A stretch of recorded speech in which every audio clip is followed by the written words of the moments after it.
Tengan una cordial bienvenida a otro programa de Disrupciones, Diálogos sobre Docencia. El programa de hoy es muy especial en muchos sentidos. Estamos en el Parque España, rodeadas de mucha naturaleza. Además tengo conmigo a una queridísima amiga, Silvia Chacón Ramírez. Ella tiene una maestría en currículum y además es candidata a doctora por la Universidad de La Salle y es profesora de la Universidad de Costa Rica. Bienvenida, Silvia. Muchas gracias que quisiste venir a que conversáramos. Más bien, te agradezco muchísimo. Siempre que conversamos, pues es una oportunidad de aprender un poco más y compartir. Entonces, Silvia y yo nos conocimos en la universidad, fuimos compañeras en educación preescolar. Esa es nuestra formación base.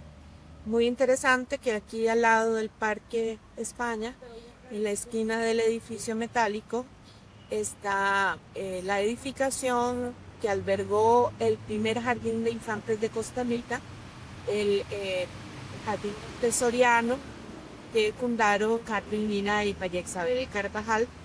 Algunas veces querimos juntas. Algunas veces Aquí conocimos a don Elisa González, exactamente. antes de que ella falleciera.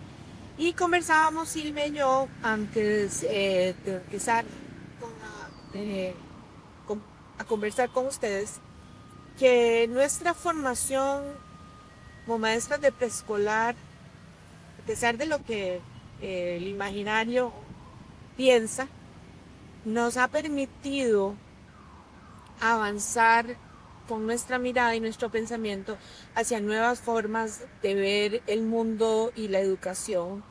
Y eso es algo que tenemos en común y que en realidad nos ha ayudado mucho, ¿cierto? Sí, pues a entender precisamente lo que hemos llamado el término todo, y es un término que yo utilizo ahora mucho, que es educar la humanidad inicial.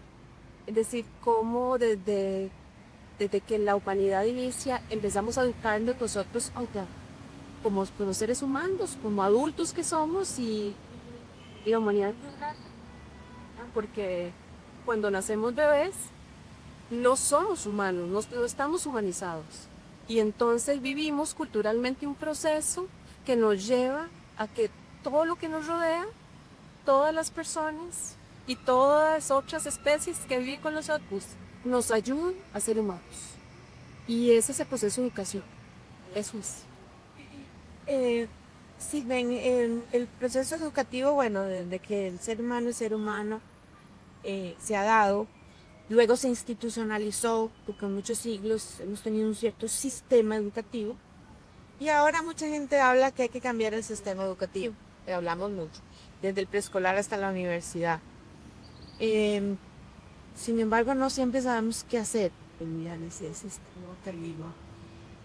Y hay en este programa hablamos con diferentes niveles de cómo cambiar el sistema educativo. A veces hablamos qué hacer directamente en el aula, en este caso en el aula universitaria. Pero también es importante entender que hay filosofías y teorías y les ayudan a cambiar la mirada, a entender por qué hay que cambiar la educación, el aprendizaje, qué hacer. Y me gustaría conversar con tu sobre esa ideología. ¿Cuáles son esas ideas que se tienen que cambiar la educación? Te voy a poner un nivel meta. La pedagogía crítica. ¿Qué es la pedagogía? Bueno, la pedagogía crítica en realidad, si nos vamos a Paulo Freire, él dice que una actitud, es una actitud para precisamente mirar la educación. Y mirarla no para complacerse, sino para eh, mejorar, verla en contexto y verla desde el desarrollo humano. ¿Ya? Entonces, cuando hablamos de crítico, ¿verdad? No se trata tampoco de una oposición, sí, sino mirar de qué manera la educación nos está educando precisamente para humanizar algo que no estamos logrando o que nos cuesta lograr Y la pedagogía crítica nos empieza a preguntar, bueno, ¿realmente estamos desarrollando humanos? ¿Realmente vamos por una calidad de vida? ¿Es la pedagogía esa la que queremos? ¿O es esa estructura dura, más clásica, lo que nos lleva a crear humanos? Entonces la pedagogía crítica nos hace preguntas. Más bien nosotros hacemos preguntas. El asunto con la pedagogía crítica además es que es una, por decirlo también, un movimiento que se hace colectivamente, no se hace de manera aislada. Yo estoy por las personas y es también una práctica cotidiana, que no haces necesariamente solo con maestros, lo haces con las personas, con todo el mundo. ¿Qué es lo que estamos haciendo? Entonces, digamos que tiene esas dos perspectivas. Una que nos hace preguntarnos si realmente estamos educando humanos, y la otra que es un movimiento que ocurre corruptivamente y nos lleva a tomar decisiones políticas. La pedagogía crítica siempre lleva a tomar decisiones políticas. Bueno, eso es algo importante. Es decir, que no queda en el plano del discurso, del romanticismo, sino qué vamos a hacer operativamente, cómo nos organizamos en las estructuras que existen y las estructuras verticales que conocemos, cómo empezamos a tomar decisiones para empezar a mover. Y lo malo que tenemos. Paulo Freire, que mencionaste, es un pedagogo brasileño. Y ya sos la tercera persona con la que dialogo, es que es un espacio que menciona a Paulo Freire, listo, Jalil Echai y Guillermo Musoval lo mencionaron a él. Estamos haciendo mucha referencia a Paulo Freire porque realmente él hizo un gran aporte para repensar la pedagogía. Y él es desde mediados del siglo pasado y aún no hemos logrado. Bueno, y tiene algo muy importante. El pensamiento crítico en realidad tiene una característica la común. Y eso es algo importante de destacar. Latinoamérica está generando pensamiento. Creo que la región en este momento que más nos está colaborando con mirar la educación de los niños. Y sí, bueno, Paulo Freire, porque es un personaje icónico, ¿verdad? Tuvo decisiones políticas, él organizó un método de alfabetización para enseñar a los adultos a aprender a leer y escribir. Porque aprender a leer y escribir significa tener poder sobre lo que pensás y tener poder sobre lo que se decide. Ese es un acto político, decisivo y humano. Pero el movimiento de pedagogía crítica perdura. Hay otros autores actualmente que lo siguen desarrollando. Después es un movimiento que se mueve hacia Estados Unidos, a Europa y ha ido creciendo. Pero su cuna, digamos, que es Latinoamérica. Otra de las fuentes teóricas y filosóficas de las que partimos para poder avanzar haciendo una mirada en cambio de educación es la ecoformación. Yo sé que toda tu propuesta en la Universidad de Costa Rica están liderando ese lucho de la ecoformación. También el modelo educativo de la Universidad Castro Carazo se nutre de la ecoformación. Contanos qué es la EGQC. Bueno, que dicha que me hiciste la pregunta primero de pedagogía crítica, porque la ecoformación tiene raíz en la CAPIA. Y entonces cuando hablamos de ecoformación, es imposible no hablar de pedagogía crítica. Cuando hablamos de humanizar, porque ese es el problema de la hora, es decir, nuestra crisis es humana en este momento, humana y planetaria. Cuando hablamos de crisis humana es porque hay una crisis planetaria, de que no estamos mirando en la vez. Entonces la pedagogía crítica es origen de la ecoformación. Nos viene a aportar una mirada de cómo vemos el mundo. Nuestro problema educativo, y siempre ha sido así, está determinado por la forma en que miramos al mundo. Si lo concibo como un sitio político, como un mundo político, organizado políticamente, si lo concibo más bien de una manera como más romántica, el lugar plácido donde nacen flores y plantas, ¿verdad? O como el lugar donde hay un mundo lleno de tecnología y eso es lo que determina. O que es el lugar de unas personas nada más. O por ejemplo, si concebimos al mundo como que es el lugar de los humanos nada más. Y resulta que los humanos somos que tal vez actualmente se habla de unos 7.500 millones de humanos y no somos la población y la especie mayor en este planeta. Por ejemplo, los insectos incontables son la especie que más población tiene en el planeta Tierra. Sin embargo, los humanos somos la especie más creativa, pero más invasora y colonizadora del planeta. Y hemos logrado no solo habitar un pedacito de tierra, sino habitar todo el planeta. Lo que llama Agustín Berke, que es un geógrafo, hemos convertido al planeta en nuestra ecúmene. La ecúmene significa que variamos el entorno culturalmente y lo hacemos humano. Eso no significa que sea bueno o malo, lo hacemos a nuestra idea. Y eso tiene repercusiones para nosotros mismos y para otras especies. Por eso la ecoformación habla de que es una formación con los otros, con lo otro y con nosotros mismos. La ecoformación es tripartita. De eso nos dice Gastón Pino, que es uno de los promotores de la ecoformación, y él nos dice la ecoformación es tripartita, porque tenemos que empezar a visibilizar no solo al ser humano, sino a las otras especies con las que convivimos. Es que sin las otras especies nos morimos. Sin todo esto que nos rodea, nos morimos. Y lo que hemos hecho en la historia humana es invisibilizar o dominar. De eso nos da cuenta el humanismo y nos da cuenta el positivismo. Hablo de esas dos miradas porque son las dos miradas que más han calado en nuestra concepción educativa hasta el día de hoy. El humanismo, que es un movimiento, un folio filosófico que nace o que tiene su mayor desarrollo en el Renacimiento, nos dice que el ser humano o el desarrollo humano se hace individualmente. Y esa es una herencia, esa es una primera herencia. Nos desarrollamos individualmente y nos desarrollamos integralmente. Y ese es un concepto que en preescolar particularmente, te acordarás, toda la concepción de educación en preescolar se basa en el concepto de desarrollo humano y en la idea de que es individual. Y dos herencias del humanismo que permanecen hoy. Eso no está mal, decir, el desarrollo integral es una idea fuertísima, fuertísima, pero dificilísima de conciliar o de hacer operativa en la educación. Más cuando aparece el positivismo, que nos da otra mirada del mundo. ¿Qué mirada nos da el positivismo?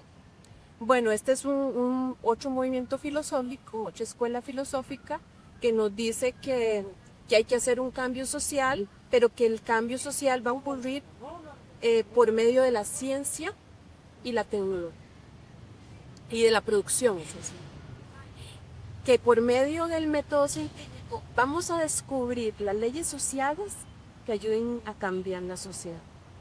Entonces pasamos del individualismo a un cambio social.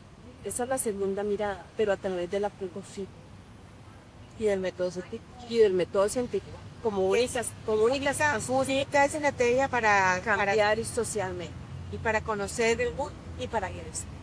Pero la idea era ir precisamente de la producción, porque el positivismo nos dice que produciendo y haciendo cosas se tiene una mejora en la calidad de vida y que entonces hay un cambio social y un progreso. La idea de progreso en el positivismo es la esencia o una de las premisas más fuertes, y que ese progreso le va a llegar a todos. Esa era la idea de Comte, que es el filósofo que promueve el positivismo. Nos dice, con el progreso vamos a llegar a mejorar la vida de todos, y nunca llegó el progreso para todos. Entonces tenemos una segunda mirada fuertísima que nos llega hasta el día de hoy y que no nos ha ayudado en la educación.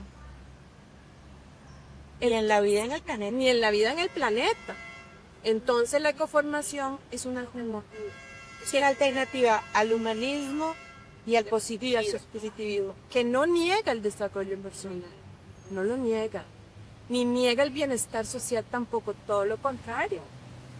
Pero es que nos da otra visión de que sí es más integradora, porque lo que no ha hecho ni el positivismo ni el humanismo es tener una visión integral del mundo. Eso.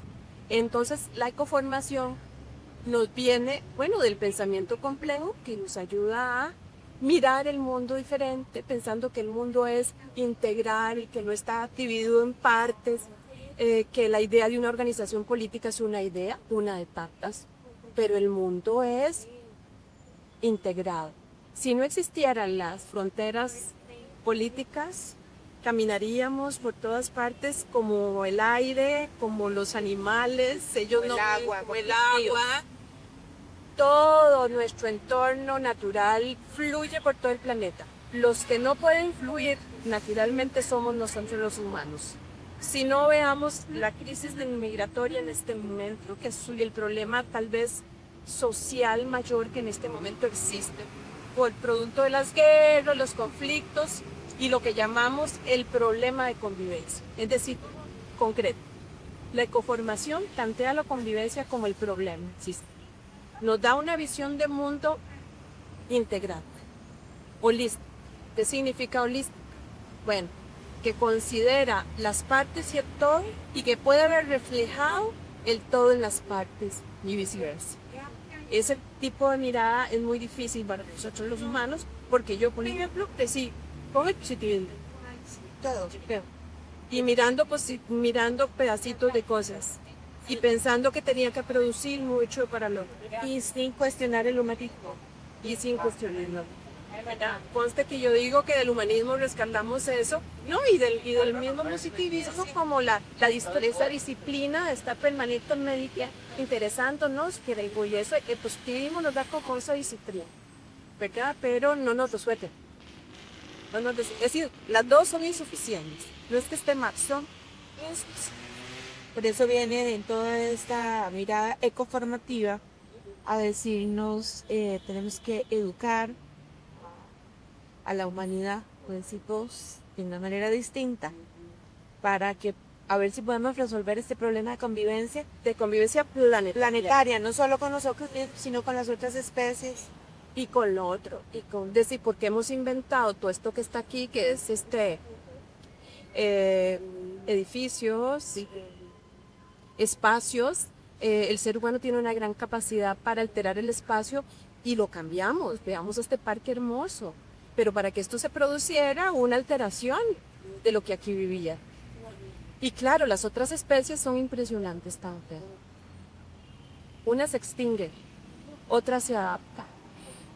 Lo que no podemos hacer nosotros es permitir esta extinción masiva de las especies vivas que no son humanas.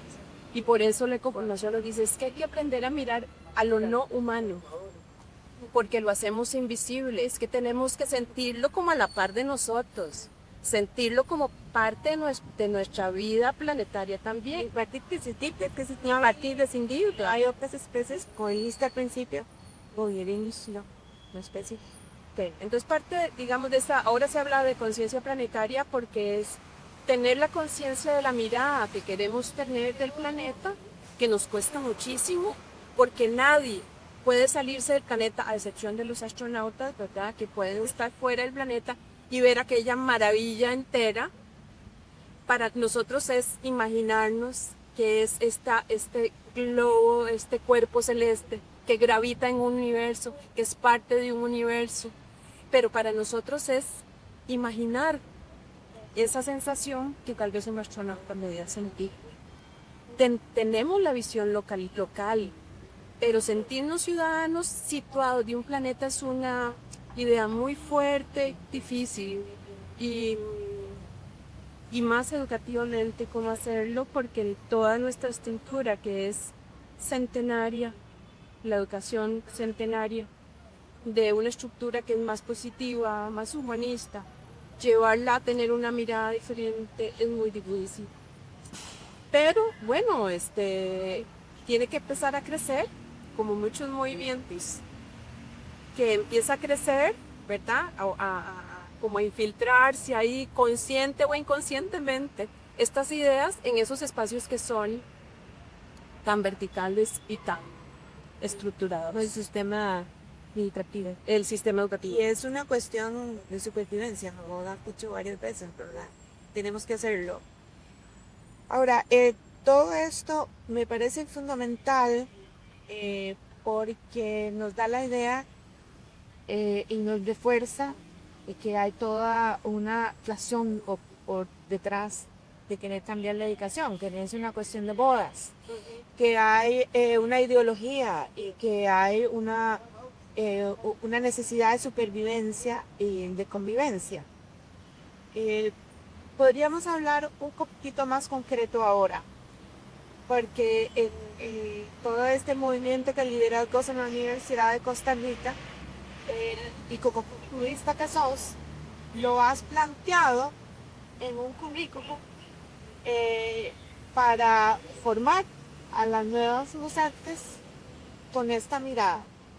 ¿Algunas cosas concretas que hicieron ustedes? Sí, bueno, un elemento que no he mencionado, que es que como la coformación es un problema colectivo, no disciplinar, es decir, cuando hablamos de educación además no solo hablamos de los maestros, es que todo el mundo está enredado en la educación. Los arquitectos cumplen una función muy importante, que los arquitectos se encargan de alterar el espacio. Y entonces, ¿cómo alteran el espacio para educar? Esa es la pregunta que yo haría ahora en la disciplina de la arquitectura. ¿Cuál es el diseño que ocupa este planeta para vivir en convivencia? ¿Cómo empezamos Para a diseñar sobrevivir?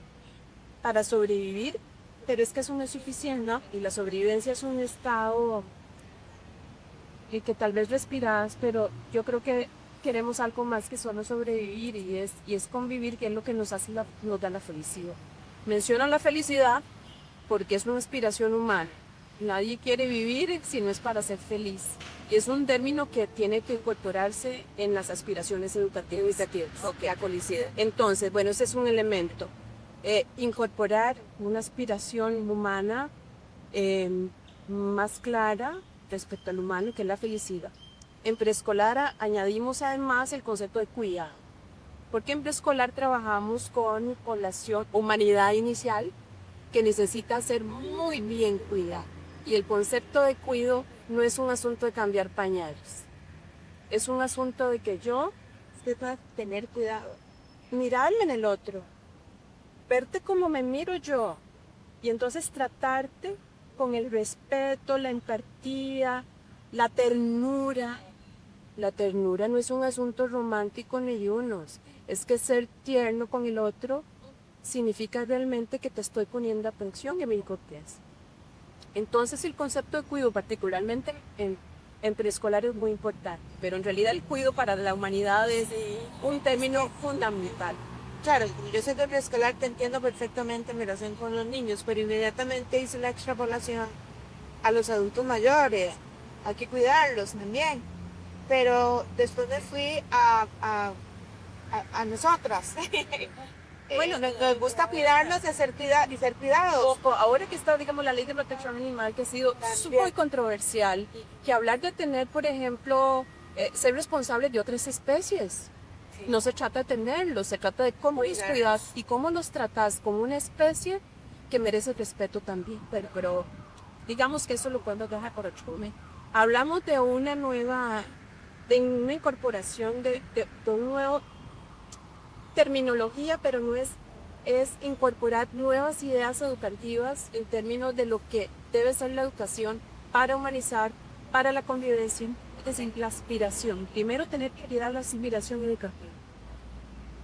Y como yo decía hace un ratito, que no es un asunto de uno, son de todos, entonces la educación es transdisciplinar, interdisciplinar, y el componente transdisciplinar e interdisciplinar es muy importante en cualquier oferta educativa que se precie por coformación y desarrollo. Claro, eso en preescolar, como nosotros en preescolar no tenemos disciplinas, lo entendemos muy bien, pero por ejemplo en el resto de las carreras universitarias, que son disciplinares, eso le pone un reto grande. enormísimo por toda la estructura. Claro. Un elemento que no había mencionado, pero que tiene operativamente mucha importancia, que es fundamento de la coformación, es que tu historia de vida, es decir, vos te formas con tu historia de vida, haciendo historia de vida, y entonces la formación tiene que ver con tu vida cotidiana y tiene que ver con tu vida institucionalizada, formalizada. Si no hay un vínculo entre eso, si no hacemos fluir ambas cosas, tu formación humana es difícil que se logre de manera íntegra. No se trata, es decir, no es que digamos que desaparezca la educación formal, no, porque nos ayuda a sistematizar es el diálogo que se produce por aquí. Cuando yo salgo de la escuela y llego a mi casa y estoy en mi entorno familiar, y entonces, ¿cómo eso dialoga con mi vida institucional? Porque yo cuando llego como maestra o como alumno a la escuela voy con mi vida. Yo no separo mi vida personal. Se supone que en la escuela yo tengo que continuar mi formación de vida permanente, cotidiana. Entonces la concepción, eso es lo que llaman las dos movimientos. Es tripartita y en dos movimientos. Entonces, ¿qué es lo que se quiere decir esto? Por la pregunta que me estás haciendo de cómo se operacionaliza en un programa. Bueno, nuestra experiencia en la UCL, particularmente con la carrera de preescolar, es que estamos adoptando 2 o 3 estrategias fundamentales. Una, que hay un cambio de inspiración en la formación, no solamente, digamos, para adquirir conocimiento, sino realmente para tener una mirada diferente del mundo, una aspiración diferente de formación, que es la humanización. Lo otro, que es ir de la disciplinariedad a la transdisciplinariedad. Estamos teniendo una experiencia de cursos que eran disciplinares, transformarlos en cursos inter y transdisciplinares, y de 2 formas, en contenido y en la formación de tipo humano. Por ejemplo, cursos que tenemos 3 cursos: matemáticas, ciencias y estudios sociales. Ya que son 2 áreas digamos, de las ciencias básicas, ciencias naturales y matemática con estudios sociales. Estamos haciendo un curso con eso, que se llama Nodo Problematizador. Es un nodo de conocimiento que va a estar desarrollado por medio de problemas, de generación de problemas para discutir desde lo social, desde la ciencia básica, también. Y va a tener equipos interdisciplinarios de docentes. 2 o 3 personas de áreas diferentes trabajando conjuntamente. Y los estudiantes, solo para recordarle a quienes nos escuchan, son muchachos que quieren formarse más docentes de preescolar. En este momento, sí. Otra estrategia, porque el concepto de historia de vida, porque es formación personal. Cuando te formas para educar, te estás transformando personalmente. Educar o formarse para dedicarse a la educación significa una transformación personal. Y entonces hay que buscar estrategias que evidencien y te den conciencia de lo que te está pasando personalmente. Lo que habla mucho Gastopilo, tenés que tocar tu historia de vida en espacio y en tiempo. Entonces hemos ideado una estrategia sostenida durante los años de bachillerato, que es la bitácora personal profesional. En el primer ciclo hay un curso de desarrollo personal donde se empieza una historia de vida, como decir tu diario de formación, que se va a continuar durante 4 años. Cada ciclo tenés que continuarlo sostenidamente durante 4 años. Y en el 4.º año, que es cuando se cierra el ciclo del bachillerato, que es la formación básica, hay un curso de sistematización que te ayuda a descubrir cuáles han sido tus saberes pedagógicos. Al final de cuentas, ¿cómo desarrollaste tus saberes pedagógicos y cuáles? Con base en la bitácora. Claro que es un ejercicio recursivo que se alimenta de todos los otros cursos del trabajo muy importante del equipo interdisciplinar también. Y que esperemos que eso nos ayude muchísimo a plantear también el reto que siempre hemos tenido los que nos dedicamos a la formación de docentes, que es tener claridad en los saberes pedagógicos, cómo es que se forman y cuáles son. Y entonces ir dialogando con un estudiante. Hay que tomar en cuenta la historia de vida de los estudiantes y la historia de vida de quienes nos dedicamos a la formación. Nuestra historia de vida determina también cómo vamos a formar nuestros. Es un reto enorme y me imagino que por eso, aunque hay tantos autores que nos hablan de esto, nos ha costado tanto ese cambio de mirada primero, de apropiarnos y luego de traducirlo en realizaciones más concretas. Sí, un cuarto elemento que el señor dio mencionar. Si en el campo de la formación de formadores, que es la consideración de la praxis educativa, ahí se monta mucho, bueno, entonces la pedagogía crítica nos habla de la praxis, que es la consideración del hecho educativo como un hecho que es teórico-práctico, indisoluble. Y estamos haciendo unos módulos prácticos que ya no separan en eso. Ya no hay separación entre teoría y práctica para nosotros. Es lo que vamos a experimentar. De la teoría, más bien de la práctica surge teoría, de la teoría surge la práctica, y entonces estamos haciendo una propuesta de ejercicio recursivo, que esto no lo da Pascal Galván, y él es de este grupo franco-canadiense que investiga ecoformación y que él nos habla del ejercicio recursivo, que él habla 3 niveles de conciencia: la vivencia de la práctica educativa, la narración, cuando no estás ya en la vivencia, narras lo que pasó, narras qué sucedió, y un tercer nivel de conciencia que es cuando contrapones esa narración con tus creencias. ¿Y qué te parece? Y entonces se produce un desequilibrio de aquello que pensabas que no estaba bien hecho o que estaba mal, pero con tus creencias. Y es cuando se empieza a hacer la modificación formativa a nivel educativo. Entonces, perdón, quería rescatar. No, muy importante porque nos da la visión más completa. Lo que iba a plantear es que normalmente cuando yo hablo de estos temas, ya sea a un nivel más ideológico, teórico, filosófico, como hemos hablado hoy, y a veces es muy didáctico de vamos a hacer tal cosa en el aula, ¿verdad? Lo primero que me dicen mis interlocutores es, eso se puede hacer en su disciplina, pero no en la mía, ¿verdad? Entonces, me imagino, yo aquí buscando, que mucha gente va a decir, eso se puede hacer en preescolar y en la formación de docentes de preescolar, porque tienen la visión integral, porque no son disciplinar, pero eso no se puede hacer en ninguna otra área. Bueno, es que resulta lo siguiente: cualquier área de conocimiento tiene que ver con educación. Primero, entender que tu área disciplinar cumple una función educativa en el mundo, porque la forma en que diseñaste el puente, hace que las personas se comporten con su transporte, ya sea caminando o por un medio, un carro o bicicleta, hace que vos modifiques tu manera de pensar. Entonces, cualquier área profesional que tengas en este mundo tiene que ver con educación. Eso, yo creo que ese es un punto fundamental.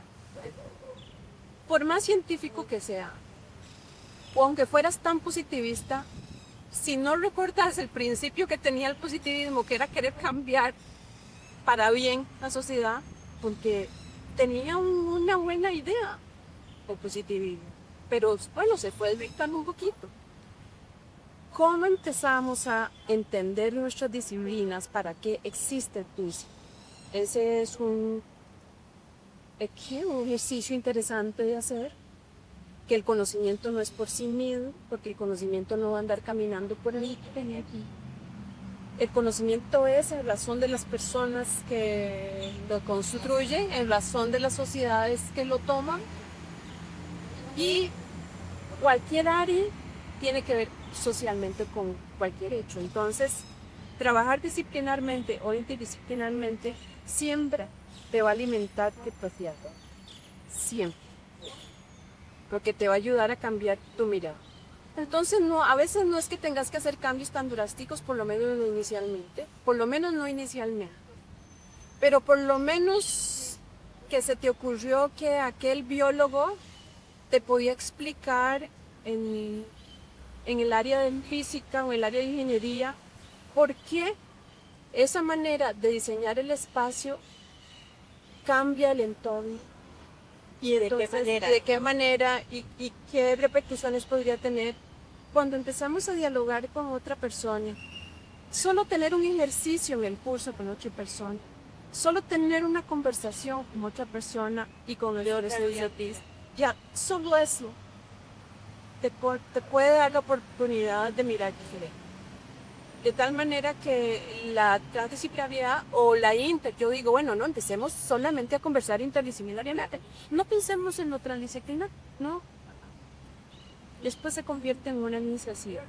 Yo la experiencia que he tenido trabajando interdisciplinariamente es que ya una vez que empecé ya no puedo pensar en que no pueda tener otra persona discutiendo conmigo, aunque no estemos de acuerdo. Necesito que alguien me diga que eso que está diciendo puede tener otra posibilidad. Yo necesito eso. Pues me estoy acostumbrando a eso. Sí, muchísimas gracias por haber venido hasta aquí, a ser parte, Hacerlo gusto. a conversar conmigo de estos temas tan demandantes. Es vital que sigamos analizando estos temas y que podamos cambiar la distinción, no solo la educación, sino toda nuestra vida, para lograr una mejor convivencia en el planeta y mejores diálogos que podamos ser felices. Que cuando se felices, es que sí cambiar la vida, cambiar la educación. Por lo menos que la educación es de todos. La pedagogía ayuda, pero la educación es de México. Muchísimas gracias, ha sido un gusto siempre que conversé con todos. Gracias. Y a ustedes, muchísimas gracias por acompañarnos en un nuevo programa de discusiones, diálogos sobre docencia. Nos vemos en 15 días.